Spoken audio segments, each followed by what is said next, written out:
Hello, Theo here from Widest Texas Kitchen Recordings.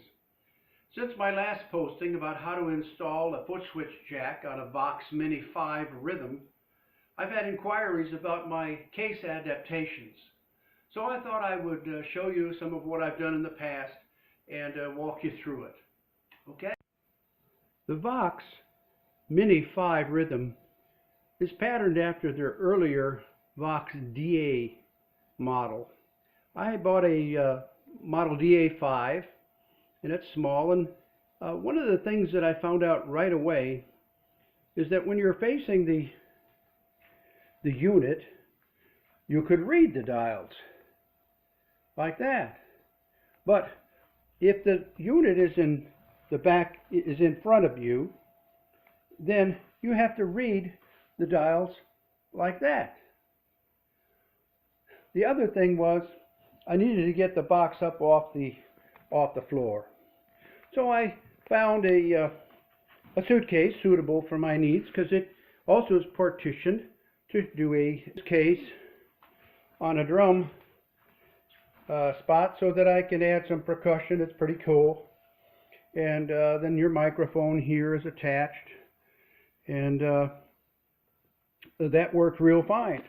I've got percussion elements that I can put on the side. I've got a spot for a noise maker. All kinds of things on here. This is the inside of the case. And I partitioned a section so that I have a little area to carry things. I can carry an extension cord, microphones, mic stands, maybe some CDs. It's a little spot that's in there. We also mounted the speaker on the front, and then the build-up for the amp module itself is right here on the top of the case. Now, because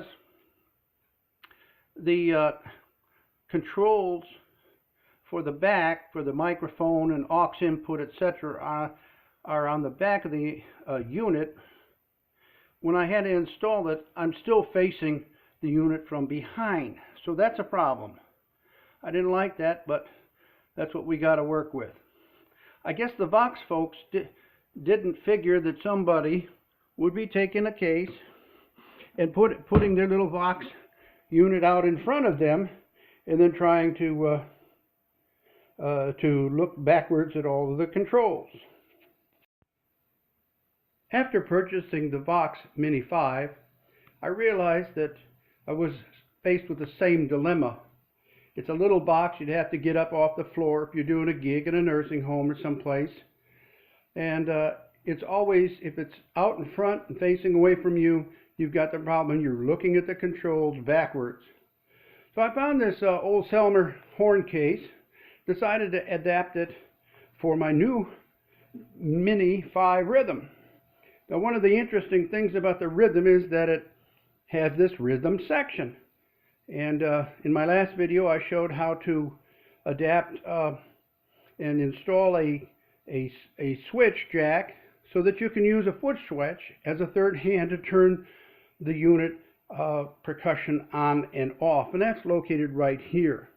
I've mounted the speaker on the outside of this little gizmo, and we'll just open it up and show you the inside. With the case open, we can see I've divided it into two compartments. We have the placement of the amp and the speaker and the input. Right over here, I've mounted the power jack, but I've also left it intact, and so that the little plug that goes to that can be released, as well as mounting it into an extension cord here, so that I haven't changed the integrity of the little power supply. It can be removed, and this could all be put back in the case if you wanted to. The case split in two gives me another spot here for my coiled length of extension cord. I can keep my microphone in there. You can keep other supplies and things for your gigs, and you carry it all in one tidy little box. And I really was happy with that. Plus, I can stand this on end and the speaker is up off the floor. And that's great. So these are my case adaptations with the VOX Minis.